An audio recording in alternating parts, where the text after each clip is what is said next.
नमस्कार। मैं हूं वैभव नाथ शर्मा। आज से नवरात्र आरंभ हो रहे हैं। नवरात्र क्या है, क्यों करते हैं नवरात्र, क्यों रखना चाहिए नवरात्र में व्रत, नवरात्र के पहले दिन किस देवी की आराधना करें और कैसे करें पूजा आराधना, कौन सा मंत्र होना चाहिए, ये सारी जानकारी मैं आज आपको दूंगा।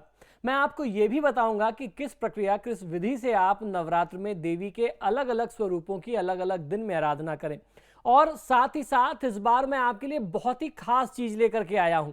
मैं आपको यह भी बताऊंगा कि इस नवरात्र का आप ज्यादा से ज्यादा लाभ कैसे ले सकते हैं। नवरात्र में देवी के अलग अलग स्वरूपों की आराधना के साथ किस प्रकार आप महाविद्या के स्वरूपों की आराधना करें, जिससे आपका जीवन जो है वो परम पवित्र बन जाए, जीवन के सभी कष्टों और दुखों से आपको मुक्ति मिले। आइए सबसे पहले बताता हूं कि नवरात्र है क्या। नवरात्रि अर्थात 9 पावन, दुर्लभ, दिव्य व शुभ रातें। नवरात्रि शब्द जो है वह संस्कृत से लिया गया हुआ शब्द है। मुख्यतः यह पर्व वर्ष में 2 बार मनाया जाता है।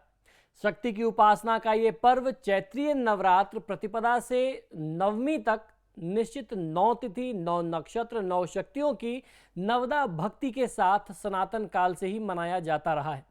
शास्त्रानुसार यह पर्व वर्ष में 4 बार आता है। वासांतिक, आषाढ़ीय, शारदीय और माघीय नवरात्र, जिनमें से 2 सबसे ज्यादा प्रचलित नवरात्र हैं और प्रभावकारी हैं, प्रभावशाली और लाभकारी भी हैं। एक है शारदीय नवरात्र, दूसरा है चैत्रीय नवरात्र जो आज से हम मना रहे हैं।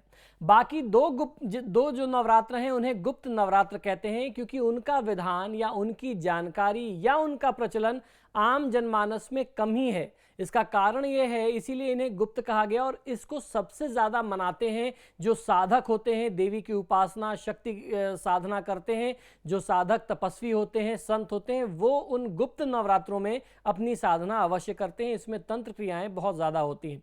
इन नवरात्रियों को शक्ति की उपासना के लिए सबसे ज़्यादा प्रशस्त और लाभकारी माना गया है। इन चारों नवरात्रियों में ये जो 2 नवरात्रियां हैं वो सबसे ज़्यादा प्रमुख हैं। इनमें आद्य शक्ति की साधना एवं उपासना की महिमा अपरंपार बताई गई है। यही कारण है कि संपूर्ण भारत ही नहीं, विदेशों में रह रहे भारतीयों के बीच में भी यह पर्व काफ़ी महत्वपूर्ण और लोकप्रिय हो गया है। नवरात्रि के 9 पुण्य रातों में 3 देवियों की सबसे ज़्यादा आराधना होती है और ये उनके ही अलग अलग स्वरूप हैं, जिनको हम लोग 9 देवी के स्वरूप में जानते हैं। वो 3 देवी कौन हैं जिनके अलग अलग स्वरूप हैं? वो देवी हैं माँ पार्वती, माँ लक्ष्मी और सरस्वती। इन्हीं के अलग अलग स्वरूपों की पूजा करते हैं हम लोग, जिन्हें हम नवदुर्गा के नाम से जानते हैं। वस्तुतः इस सृष्टि का सृजन, पालन एवं संहार करने वाली वह आद्य शक्ति माता एक ही है। उसी के लोक कल्याणकारी रूप को हम लोग दुर्गा के नाम से जानते हैं। तंत्रागम शास्त्रों के अनुसार वह संसार के प्राणियों को दुर्गति से निकालती है, अतः दुर्गा दुर्गति नाशिनी कहलाती है। देवी का पहला स्वरूप, जिस स्वरूप की आराधना आज हम लोग कर रहे हैं, उन्हें शैलपुत्री के नाम से जाना जाता है। यही नवदुर्गाओं में प्रथम दुर्गा है।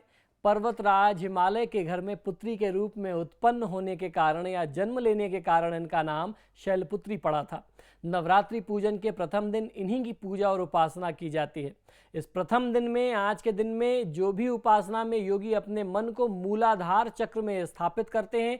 ये जो प्रक्रिया है, मूलाधार चक्र आपने कई बार सुना होगा। ये नवरात्र के 9 दिनों में हमारे अंदर की जो शक्ति है या कुंडलिनी जागरण जिसे कहते हैं, ये उस योग साधना की भी प्रक्रिया आरंभ हो जाती है। तो आज जो भी साधना करता है माता की, वह अपने मन को मूलाधार चक्र में स्थापित करता है, यानी कुंडलिनी जागरण का प्रथम चक्र है वो आज उसे प्राप्त होता है। प्रथम नवरात्रि के दिन में माँ के चरणों में गाय का शुद्ध घी उसको अर्पित करना चाहिए किसी भी साधक को। इसे अर्पित करने से आपको आरोग्यता और माता का आशीर्वाद मिलता है। साथ ही साथ आपका शरीर जो है वह निरोगी भी रहता है। अब मैं आपको बताता हूं कि आज आप माता के इस प्रथम स्वरूप का आवाहन कैसे करें और देवी का ध्यान कैसे करें। देवी के ध्यान के लिए आपको इस मंत्र का प्रयोग करना चाहिए। देवी प्रपन्नार्तिहरे प्रसीद, प्रसीद मातर जगतोखिलस्य, प्रसीद विश्वेश्वरी पाहि विश्वम, त्वमीश्वरी देवी चराचरस्य। इस प्रकार से भगवती से प्रार्थना कर भगवती के शरणागत हो जाएं। देवी कई जन्मों के पापों का संहार करके भक्तों को तार देती है। वही जननी सृष्टि की आदि, अंत और मध्य है। अब क्रम आता है देवी से प्रार्थना करने का। अब आप देवी से प्रार्थना किस मंत्रों से करेंगे मैं आपको वो भी बताता हूँ। शरणागत दीनार्थ परित्राणाय परायणे सर्वस्यातिहरे देवी नारायणी नमोस्तुते। इस मंत्र के साथ आप देवी की आज आराधना करिए और यथासंभव इस मंत्र का आपको आज जाप भी करना चाहिए। कम से कम 108 बार इस मंत्र का जाप सुबह और शाम दोनों समय में यदि आप करते हैं तो देवी का प्रथम स्वरूप जो मां शैलपुत्री का स्वरूप है वह अपनी कृपा से आपको परिपूर्ण करता है और आपके परिवार के सभी प्रकार के कष्टों को वो दूर कर देती हैं। तो ये तो रहा माता के प्रथम स्वरूप को आपको कैसे पूजना है, क्या है नवरात्र का महात्मा और किस प्रक्रिया से आप पूजा करें, ये मैंने आपको बताया।